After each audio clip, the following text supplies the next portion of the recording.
종목에 대한 다양한 의견부터 함께 물린 주주들이 용기를 얻는 그곳, 주식쟁이들의 쉼터 종토방. 종목에 대한 농도 찐한 이야기와 투자 포인트까지 전달드립니다.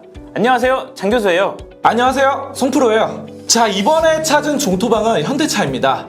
미국 전기차 시장에서 이 테슬라보다 현대차가 더 핫하다는 기사가 나왔거든요. 장 교수님, 이 이슈 어떻게 생각하시나요? 그렇죠. 이 기사가 나온 배경이 정말 흥미로운데, 전기차면 먼저 떠오르는 게 사실 테슬라일 거예요. 현대차의 아이오닉, 기아의 EV6가 있잖아요. 이들이 치고 올라왔다.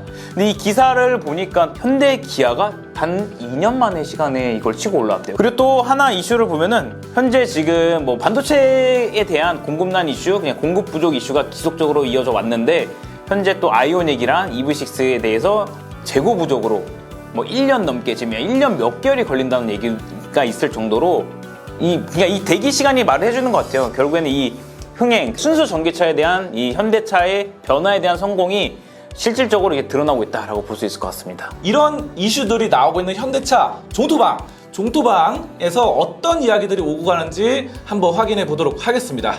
자, 첫 번째 보도록 하겠습니다. 테슬라 시총이랑 비교해 보면 현대차는 완전 초초 저평가 아닌가요? 라는 말이 있는데 맞는 것 같아요. 저평가는 맞습니다. 현대차가 어쨌든 지금 완전 전기차 밸류를 받기는 좀 그렇잖아요. 어쨌든 내연기관이고 완성차 업종이었기 때문에 완전 저평가인 수준은 맞습니다. 제가 봐도 이 현대차가 굉장히 또 저평가돼 있잖아요. 그렇죠. 뭐 PBR이 0.64, PER이 7.42 뭐 이런데 정말 괜찮은 매력적인 밸류에이션이 아닌가 싶습니다.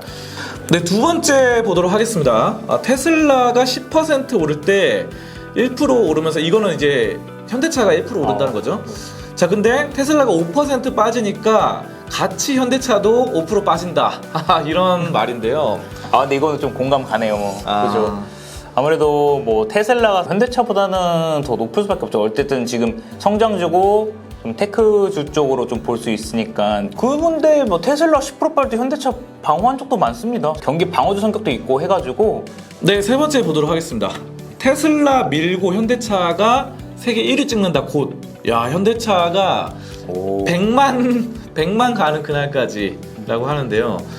100만 원 말하는 거겠죠? 와, 이거 그렇죠. 장난이 아니네요, 지금부터. 네. 근데 불가능한 수치는 아니라고 봐요. 언제가 될지 모르지만 네. 언젠가는 네. 정의선 회장에 대한 현대차에 대한 투자도 지금 아낌없이 진행되고 있는 거랑, 장기적으로 봐도 최근에 뭐 미국에서 공장도 증설하고 국내에도 생산 기지를 증설하는 걸 봤을 때 결국에는 내연기관이 이렇게 좀 더 낮아지고 전기차 비율증이 올라간다라고 하면은, 이에 따라서 좀 시장을 잠식하기에는 현대차가 사실 좀 더 다른 완성차 업체보다는 앞서 나가고 있고 그 앞서 나감의 속도가 상대적으로 좀 빠르게 진행되고 있다라고 저는 좀 보고 있어요. 그래서 저 또한 긍정적으로 좀 보고 있는데, 장기적인 관점에서는 사실 현대차는 좀 매력적인 투자처가 되지 않을까 좀 생각을 하고 있습니다.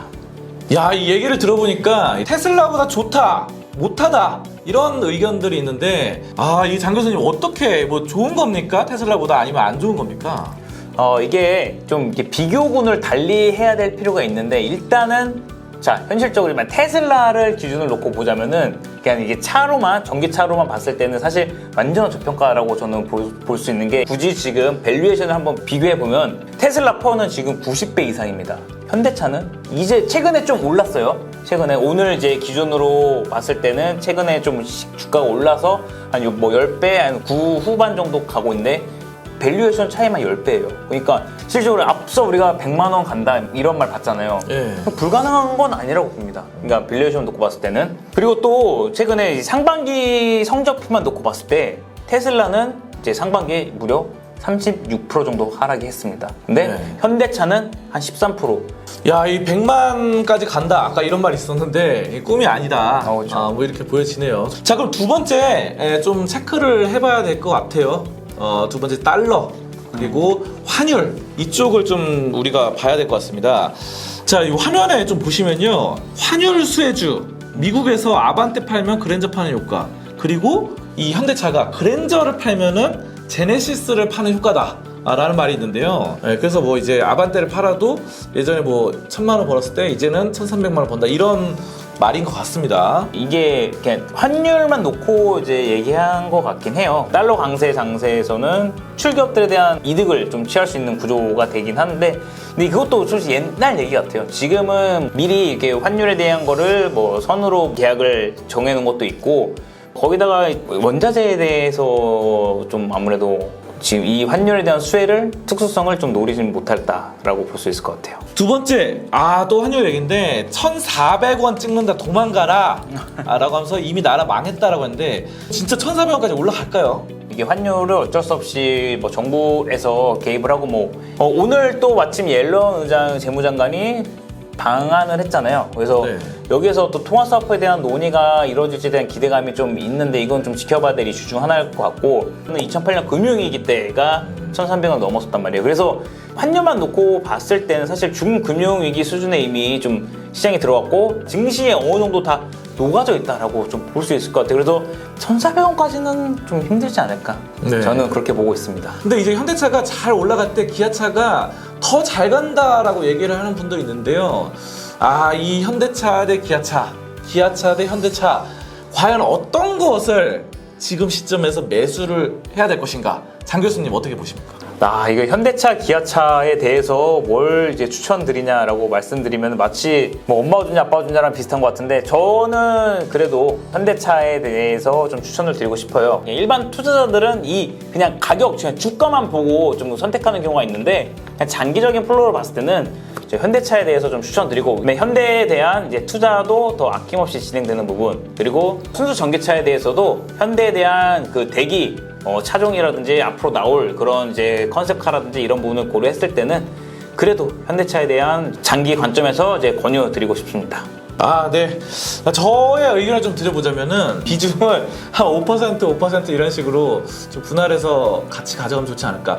왜냐면 저는 기아차가 이게 해외에서 엄청나게 인기가 있더라고요. 다만 배당 측면에서 보면은 이 현대차 우 있잖아요. 현대차 우선주의 배당 수익률이 5%를 넘더라고요. 자, 그럼 마지막으로 이 모든 이슈를 고려했을 때 현대차 지금 이 순간 어떻게 대응을 해야 됩니까? 딱 결론만 말씀드릴게요. 현대차 모아가자. 점점 여러분들 모아가는 적금식의 종목 현대차 한번 주목해 보시면 좋을 것 같습니다. 금리 인상, 긴축 정책, 그리고 인플레이션, 이런 유례없는 경제 상황들이 나오겠죠? 여러분들 많이 답답하실 거예요. 그럴수록 이 마음가짐을 잘 다스려야 됩니다. 그래서 투자를 용기를 갖고 끝까지 이어 나가셔야 되겠습니다. 지금 시장이 너무나도 어려운 상황이 맞습니다. 이제 악재에 대한 거는 증시에 충분히 반영이 됐다라고 봅니다. 여기서 포기하지 마시고 좀 더 버텨서 이 버팀이 헛된 시간이 되지 않도록 꼭 만들어 가시기 바라겠습니다. 종토방의 특급 이슈를 정리하는 송프로 장 교수, 다음에도 핫 이슈 종목으로 찾아뵐게요. 안녕.